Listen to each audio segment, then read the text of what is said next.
رمضان کے تعلق سے بہت سارے جگہوں پر یہ سننے میں آتا ہے، بلکہ بہت سارے عالم اور مفتی کہلانے والے لوگ بھی یہ کہتے ہیں کہ رمضان کے 3 حصے ہیں، 3 عشرے ہیں۔ پہلا عشرہ رحمت کا ہے، دوسرا حصہ مغفرت کا ہے،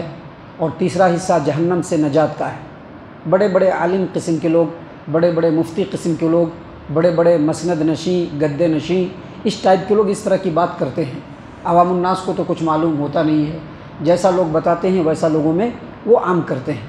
تو ہم آپ کو یہاں پر بتلا دیں کہ جو لوگ رمضان المبارک کی یہ تقسیم کرتے ہیں کہ پہلا عشرہ رحمت کا ہے، دوسرا عشرہ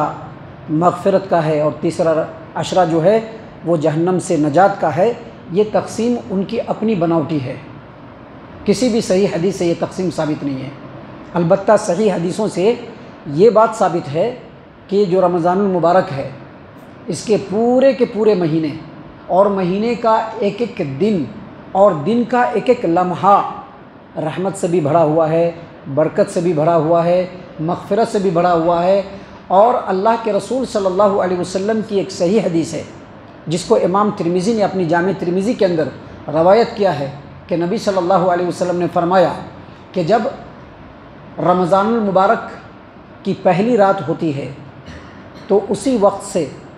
جتنے بھی شرکش شیاطین ہیں ان تمام کو اللہ تبارک و تعالیٰ قید فرما دیتے ہیں، اور جنت کے دروازے کو کھول دیا جاتا ہے اور اس میں سے کوئی بھی دروازہ بند نہیں کیا جاتا ہے، اور جہنم کے دروازوں کو بند کر دیا جاتا ہے، اس میں سے کوئی بھی دروازہ پھر رمضان میں کھلتا نہیں ہے۔ اور پھر پیارے رسول صلی اللہ علیہ وسلم نے فرمایا اسی روایت کے اندر کہ اللہ تبارک و تعالیٰ کی طرف سے جہنم سے لوگوں کو آزادی کا پروانہ ملتا ہے۔ اللہ تبارک و تعالیٰ کی طرف سے جہنم سے آزادی کا لوگوں کو پروانہ ملتا ہے، اور یہ کسی ایک رات میں نہیں ہوتا ہے بلکہ ہر رات میں ہوتا ہے۔ تو اس سے یہ پتہ چلا کہ رمضان کی ہر رات بابرکت ہے، رمضان کا ہر دن بابرکت ہے، ہر دن میں رحمت بھی ہے، مغفرت بھی ہے، جہنم سے نجات بھی ہے۔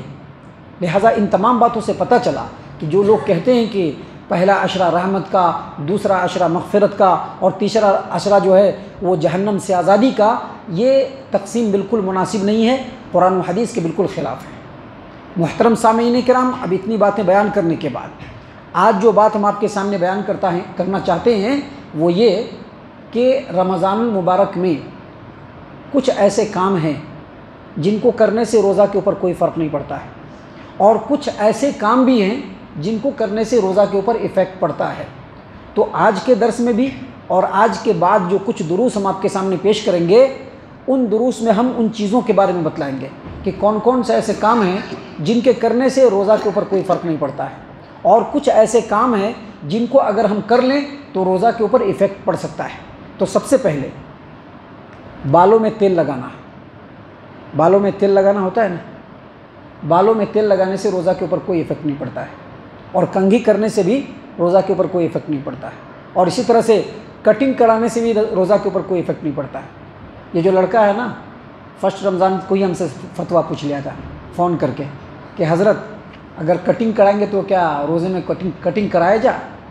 تو چونکہ بہت سارے لوگوں کے اندر یہ بات ہوتی ہے ان کے دلوں میں کہ شاید کٹنگ کرانے سے روزہ ٹوٹ جاتا ہوگا، یا ناخن کاٹ لینے سے روزہ ٹوٹ جاتا ہوگا۔ تو سمجھ لیجئے کہ بالوں میں تیل لگانے سے، یا کنگھی کرنے سے، یا پھر کٹنگ کر لینے سے، یا پھر ناخن تراش لینے سے، یا جسم کے کسی حصے سے بال نکال لینے سے روزہ کے اوپر کوئی ایفیکٹ نہیں پڑتا ہے۔ دیکھیے اس سلسلے میں عبداللہ بن مسعود رضی اللہ عنہ کا ایک قول ہے جس کو امام بخاری رحمہ اللہ نے صحیح البخاری کتاب الصوم باب اغتسال الصائم معلق حدیث ہے جس کو عبداللہ بن مسعود رضی اللہ عنہ نے ہی روایت کیا ہے۔ حدیث نمبر 1930 سے پہلے عبداللہ بن مسعود رضی اللہ عنہ کا قول ہے کہ جب تم میں سے کوئی روزے کی حالت میں ہو تو وہ تیل لگا لے اور کنگھی بھی کر لے، کوئی حرج کی بات نہیں، تیل بھی لگا سکتا ہے اور کنگھی بھی کر سکتا ہے، اس سے روزے کے اوپر کوئی فرق نہیں پڑتا ہے۔ شیخ الاسلام امام ابن تیمیہ رحمہ اللہ، ان کی کتاب ہے مجموع الفتاوی، مشہور و معروف کتاب، اس کے والم نمبر 25 پیج نمبر 241 پہ شیخ الاسلام امام ابن تیمیہ رحمہ اللہ نے کہا کہ روزہ دار کے لیے تیل لگانا بالکل جائز ہے، وہ تیل لگا سکتا ہے۔ اور اسی طرح سے سعودی عرب کی مستقل فتویٰ کمیٹی، اس کے زیر نگرانی کتاب تیار ہوئی علماء کرام کے سگنیچر کے ساتھ فتوے کے اوپر، فتاوی اللجنۃ الدائمہ للبحوث العلمیہ والافتاء، اس کے والم نمبر 10 پیج نمبر 253 پہ فتویٰ دیا گیا کہ اگر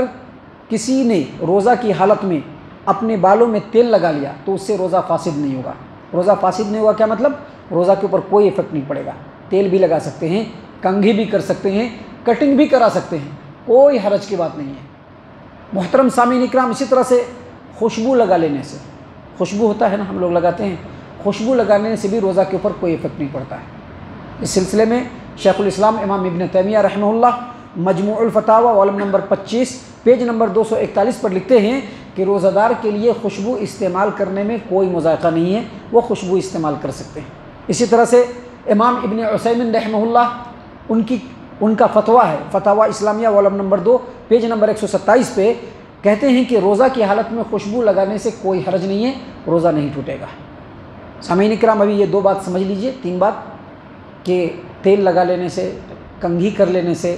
یا بالوں کا کٹنگ کرا لینے سے، یا پھر اپنے جسم میں خوشبو مل لینے سے روزہ کے اوپر کوئی فرق نہیں پڑتا ہے۔ انشاءاللہ کل کے درس میں ہم کچھ اور بھی بات آپ کے سامنے پیش کرنے والے ہیں، اللہ تبارک و تعالیٰ کی توفیق اور اجازت سے۔ اللہ تبارک و تعالیٰ سے دعا ہے کہ اللہ تبارک و تعالیٰ ہم تمام کو ان تمام باتوں کے اوپر خوب غور و فکر اور تدبر کرنے کے ساتھ ساتھ ان باتوں کے اوپر عمل کرنے کی بھی توفیق عنایت فرمائے، آمین۔